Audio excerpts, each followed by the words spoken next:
திருப்புகழ் 689. அயிலொத்தெழும் இரு விழியாலே அமுதொத்திடும் அருமொழியாலே சயிலத்தெழு துணை மூலையாலே தடையுற்று அடியேனும் அடிவேனோ கையிலை பதி அரண் முருகோனே கடல் அக்கரை திரை அருகே சூழ் மயிலை பதிதனில் உறைவோனே மகிமைக்கு அடியவர் பெருமாளே கையிலை பதியரன் முருகோனே கடல் அக்கரை திரை அருகே சூழ் மயிலை பதிதனில் உறைவோனே மகிமைக்கு அடியவர் பெருமாளே சயிலத்தெழு துணை மூலையாலே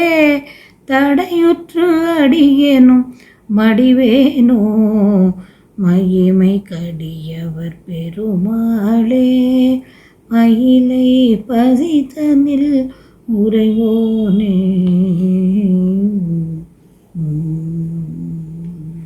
அயில் ஒத்து எழும் இரு விழியாலே அமுது ஒத்திடும் அருமொழியாலே சைலத்து எழு துணை முலையாலே தடையுற்று அடியனும் அடிவேனோ கைலை பதி அரண் முருகோனே கடல் அக்கரை திரை அருகே சூழ் மயிலை பதிதனில் உறைவோனே மகிமைக்கு அடியவர் பெருமாளே.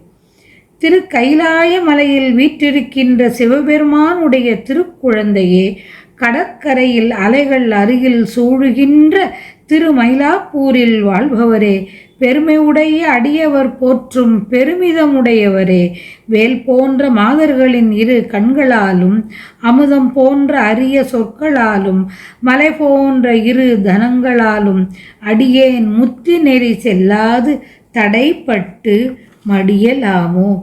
சிவகுமாரரே மயிலாப்பூரில் வாடும் முருகவேளே மாதர் ஆசையால் தடைப்பட்டு மடியாது அடியேனை ஆட்கொள்வீராக அடியேனை ஆட்கொள்ள வேண்டும் என்று வேண்டியவாறு.